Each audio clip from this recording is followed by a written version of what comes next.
कोई काम करेगा तो फिर ही बेच आएगा जल्दी कर फिर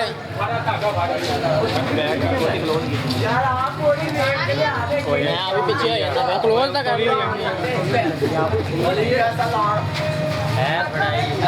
तू लाजमी बेच आना मैं अगर मुँह चक चक हो जाए या मैं लाजमी आना ना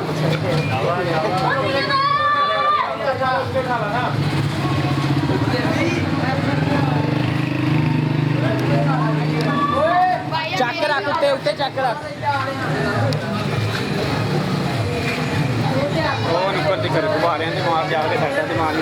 ये देखिए वाम लगी हुई है अपने अपने जनाब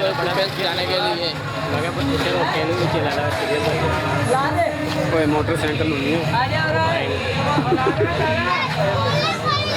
बंदे का कोई नहीं पता लगता अगली बारी भावे ना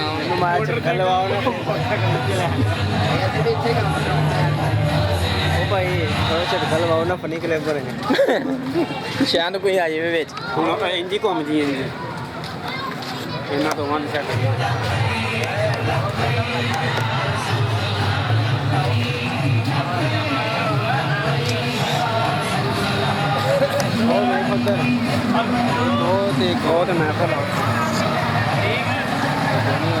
मैं